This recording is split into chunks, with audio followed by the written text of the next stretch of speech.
It was a new concept for schools that my colleague Chris Vanderveen had to explain it like a teacher. COHORT. The gist of cohorts is that if Johnny were sick and Timmy were sick with a 50-student cohort, only those 50 would have to quarantine or take some action, and not the other students in the school. It's really hard to make sense of why they would be doing less, rather than more.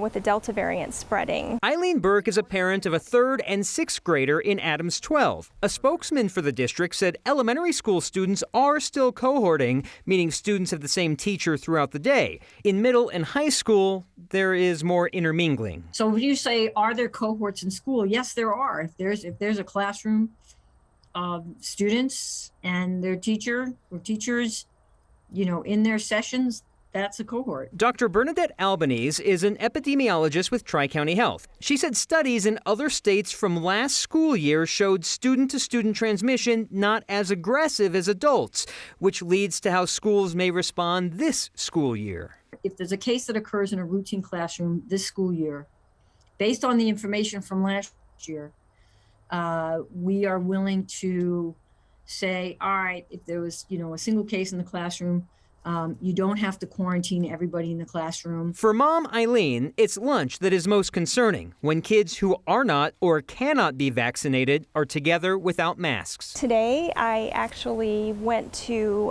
my kids' 2 different schools at 2 different lunch times, and I checked each boy out, and we basically ate lunch outside. It seems pretty clear to me the CDC is recommending that unvaccinated, populations not eat indoors without masks, if it can be avoided. Tri-County has some good data. In Adams County, half of the 12 to 17-year-olds have at least 1 vaccine dose. In Arapahoe County, 59%. In Douglas County rounds up to 60%. When you look at it 12 years old to adult, it's the same order. Adams, 72%, then Arapahoe, and Douglas, surprisingly to some, with 3 out of 4 having at least 1 dose, Kyle.